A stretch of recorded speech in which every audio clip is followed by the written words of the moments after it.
A Comissão de Direitos Humanos e Minorias da Câmara dos Deputados é, sem sombra de dúvida, a comissão mais movimentada da Câmara no dia de hoje. A razão é simples.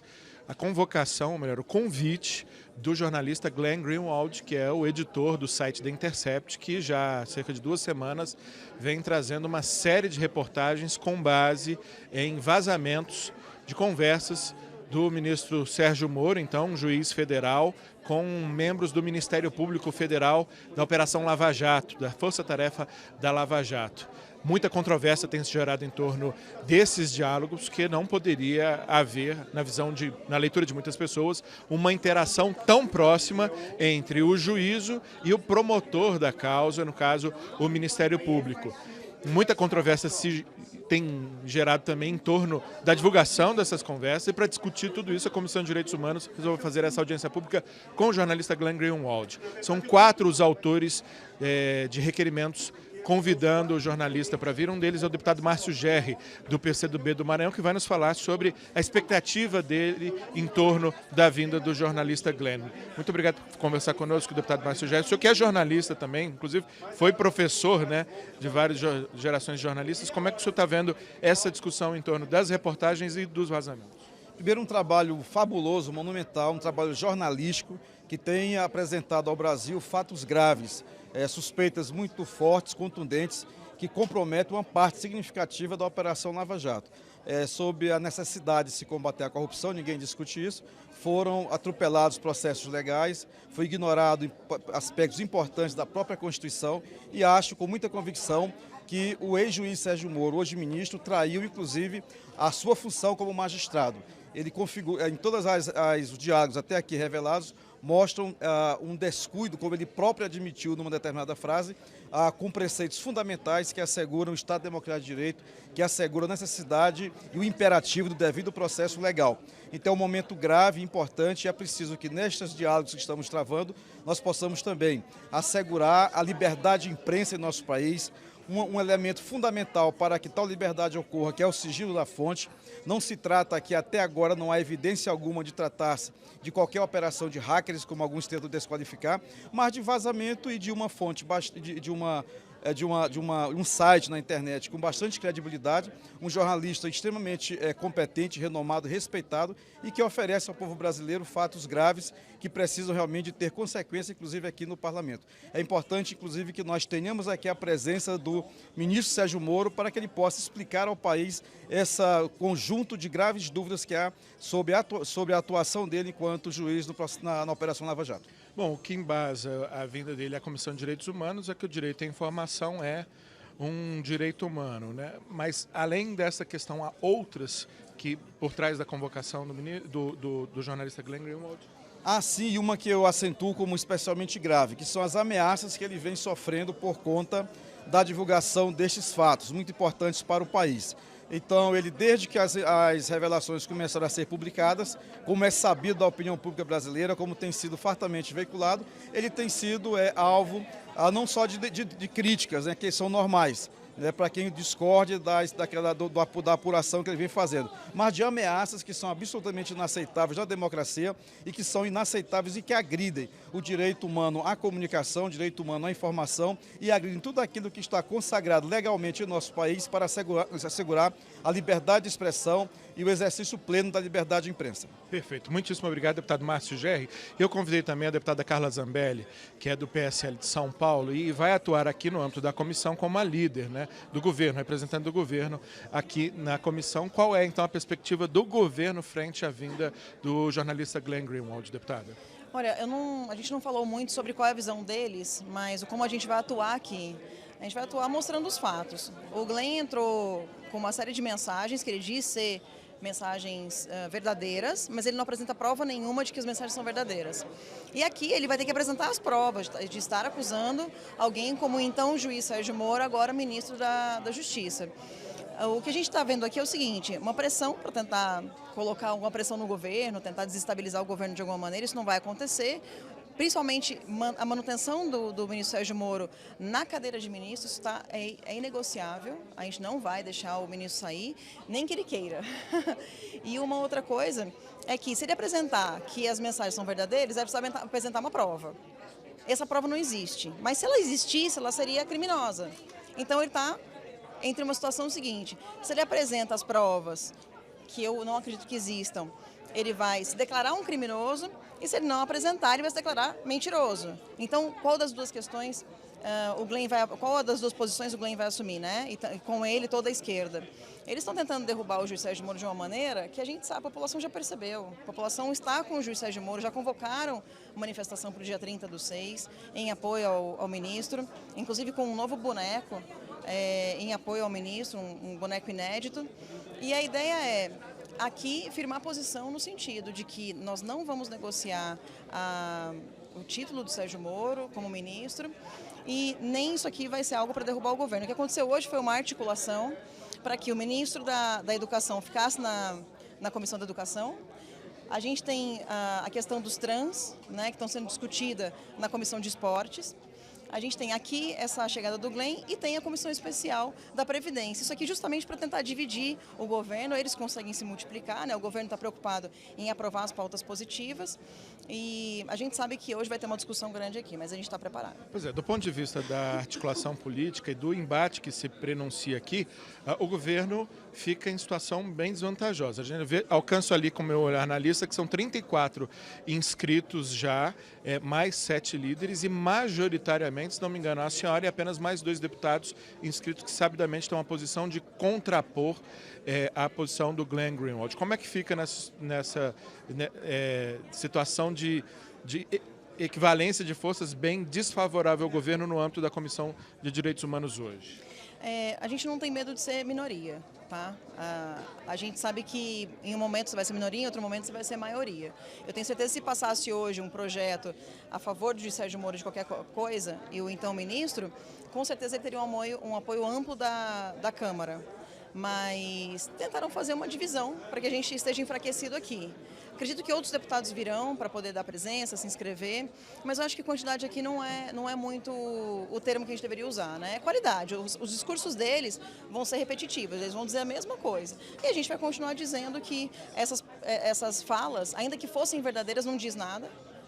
Eu escutei o outro deputado falando aqui, quando você fala que um ministro conversou com uma parte, seja advogado, o juiz conversou com uma parte, seja advogado, seja promotor, não há nenhum problema. Tanto não há problema que o Toffoli foi visto várias vezes conversando com o Cacai, tomando uísque à noite, de madrugada, recebendo o Cacai de chinelão, bermuda lá no STF, sem nenhuma liturgia.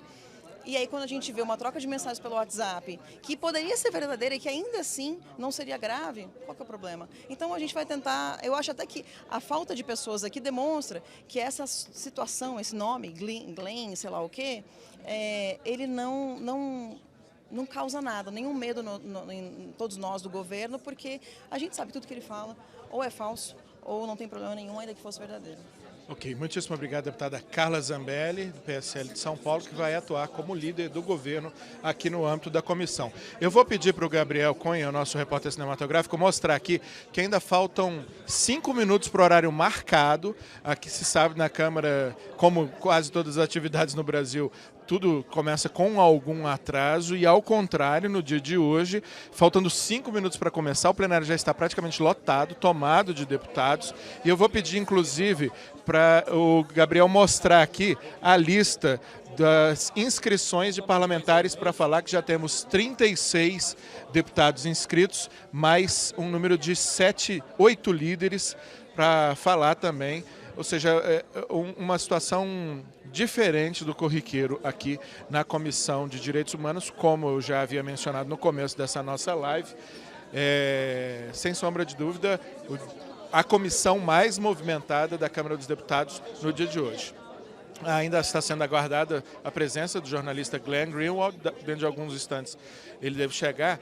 Eu vou pedir, inclusive, também para o Gabriel mostrar ali na mesa, está um dos outros requerentes desta audiência pública, o deputado Camilo Capiberibe, do PSB do Amapá, que é um dos vice-presidentes da comissão, e aqui o deputado Túlio Gadelha, que é também vice-presidente da Comissão de Direitos Humanos e também um dos proponentes dessa audiência pública. O senhor, como advogado, Glenn Greenwald também é advogado, deve ter algumas questões importantes a colocar em torno de todo esse debate que confronta, de um lado, direito à privacidade, do outro, o direito à informação, o direito do sigilo da fonte por parte dos jornalistas, ou seja, há muito de direito, especialmente de direito constitucional, sendo discutido num momento como esse, não é, deputado? Sem dúvida. O próprio Glyn é especialista em direito constitucional. A gente vem na condição de jurista também, além de parlamentar, para falar um pouco sobre a importância desse debate. O que a gente quer, no fundo, não é tentar provar a inocência de acusados na Operação Lava Jato. O que a gente quer aqui é discutir a fundo se houve vícios nesse processo de julgamento dos envolvidos na Operação Lava Jato. Porque se houve vícios, se o juiz foi parcial, se o juiz tinha interesse político, isso é muito grave. A gente tem no país, se isso for comprovado, presos políticos. E é isso que a gente quer debater aqui, quer compreender melhor esses áudios, quer compreender melhor todos esses fatos que aconteceram durante esses julgamentos, porque a gente precisa se posicionar. A Casa, a Câmara Federal, representância maior do povo brasileiro, precisa tomar providências contra tudo isso. Uma pergunta que muitos brasileiros se fazem nesse momento, e eu acho que a opinião de alguém que conhece das leis pode ser importante para ela formar a sua opinião, no caso de se comprovar mesmo o interesse político do juiz, toda a operação poderia ser anulada ou só aquela parte que diz respeito ao interesse político do juiz? Não, de forma alguma, né? Tivemos desdobramentos importantes na Operação Lava Jato, né? A prisão do Eduardo Cunha, do Gedel Vieira Lima, do Palocci, são desdobramentos importantes comprovadamente que aquelas pessoas deveriam pagar pelos crimes que cometeram. O que a gente quer aqui é separar o joio do trigo, saber quais são os processos contaminados por interesses políticos e aí buscar a nulidade desses processos. Mas primeiro precisamos ter consciência que todas essas gravações, todas essas informações, elas são legítimas. O senhor, como um dos 4 autores de requerimento para essa audiência pública, tem expectativa de que, além da defesa que se faça das publicações por parte do jornalista Glenn Greenwald, ele traga alguma novidade, alguma bomba que possa consolidar isso que ele vem publicando? Olha, isso aí eu não tenho ideia, né? Assim como são publicados... Mas gostaria. Pois é, eu gostaria de ver aqui, de fato, novidades, né? Porque ele mesmo tem dito que irão sair novos fatos, né? Novas publicações, novas notícias. Né? Gostaria muito que ele trouxesse mais informações aqui. O que a gente quer, de fato, é que essa situação se conclua. E, para isso, quanto mais informações, melhor. Perfeito. Muito obrigado, muito obrigado. Túlio Gadelha, que é do PDT de Pernambuco. Às vezes a memória atrasa um pouquinho para a gente lembrar o nome de tantos deputados, os partidos e os estados, tantos deputados, mas eu acertei. Deputado Túlio Gadelha é do PDT de Pernambuco, um dos vice-presidentes da Comissão de Direitos Humanos e um dos autores desse requerimento para a realização dessa audiência pública. 14h59, faltou 1 minuto para o horário marcado para o início da comissão. Eu peço mais uma vez que o Gabriel Cunha mostre como está lotado o plenário da Comissão de Direitos Humanos. Há momentos em que isso acontece com frequência em várias comissões, mas o trabalho normal de uma comissão, como os parlamentares têm diversas atividades simultaneamente, é importante lembrar que agora ocorre reunião da Comissão de Constituição e Justiça, que está praticamente esvaziada em razão de muitos parlamentares estar aqui, a Comissão de Reforma da Previdência, em que vários parlamentares marcam presença, registram presença para ter direito à fala, que se forem chamados e não estiverem presentes, não terão direito à fala, mas mesmo assim a comissão é muito cheia, há uma enorme expectativa também de jornalistas, até o acesso foi controlado aqui por se saber que haveria aí, né, uma procura muito grande de jornalistas, de populares, inclusive, querendo acompanhar esta audiência pública com o jornalista Glenn Greenwald, que já está aqui no Congresso desde um pouco mais cedo. Ele teve uma aparição rápida, mas uma aparição que foi importante num outro evento que acontece aqui na Câmara durante de hoje, que é o seminário LGBT do Congresso Nacional, um evento que já acontece há 16 anos aqui na Câmara dos Deputados. Ele, que é gay, assumido, casado com um outro jornalista também gay, deputado federal, David Miranda, do PSOL do Rio de Janeiro, fez uma passagem por lá também para fazer uma fala em defesa dos direitos da comunidade LGBTI. Mas depois dessa passagem pelo seminário, se reuniu com assessores, com pessoas da sua equipe para montar, né, a sua exposição. A dinâmica aqui será a seguinte: ele terá 20 minutos para a sua exposição inicial, depois os parlamentares terão direito à fala por 3 minutos. Estamos monitorando aqui para ver se não tem a chegada. Direito à fala por 3 minutos. Em geral, se fazem blocos de intervenções dos deputados antes que ele responda. Corriqueiramente, blocos de 3 ou de 5 parlamentares falando. Repito, nós já tínhamos ali até agora há pouco 30, e eu vou trazer o número exato para você agora, 39 parlamentares inscritos, mais os 8 líderes. Depois, os líderes têm um tempo de fala que varia de acordo com o tamanho das bancadas, 3 minutos a menor bancada, 10 minutos a maior bancada. Então, depois de todas as falas, é dada também a palavra para as conclusões finais, as considerações finais e responder também o último bloco de inquirições. Dentro de alguns instantes, então, nós começaremos essa transmissão ao vivo, direto do canal da Câmara dos Deputados no YouTube. A forma mais fácil de chegar até lá, câmara.leg.br/YouTube. Você não precisa entrar na página do YouTube, buscar a Câmara dos Deputados. Por esse endereço mais curto, câmara.leg.br/YouTube, você pode entrar no nosso canal. Há diversas transmissões ao vivo, os destaques, também a playlist com todas as nossas entradas ao vivo, que se chama Agora na Câmara. E não só essa, como outras transmissões simultâneas. Nós chegamos aqui numa terça, numa quarta-feira, a fazer 50 lives, 50 transmissões ao vivo, não só das nossas entradas, mas principalmente das atividades das comissões, que ficam todas registradas para que você possa voltar a elas, assistir, compartilhar. E eu te convido mais uma vez a se inscrever no canal da Câmara dos Deputados. Clique no botão de se inscrever aqui embaixo. Tem também do lado dele um sininho que você pode acionar as notificações para ficar sabendo sempre que tiver um ao vivo na nossa página, na página da Câmara dos Deputados no YouTube. Repito o endereço, câmara.leg.br. A expectativa, até um pouco mais cedo, é de que o jornalista Glenn Greenwald, o editor-chefe do site da Intercept, chegasse aqui por volta de 15:03. Mas eu acho que, em razão até de toda essa movimentação, está atrasado em relação à expectativa que havia sido anunciada. E a gente então vai levar até você, dentro de alguns instantes, essa audiência pública da Comissão de Direitos Humanos e Minorias. Fique conosco a qualquer momento, mais informações ao vivo, direto da Câmara dos Deputados. Até mais.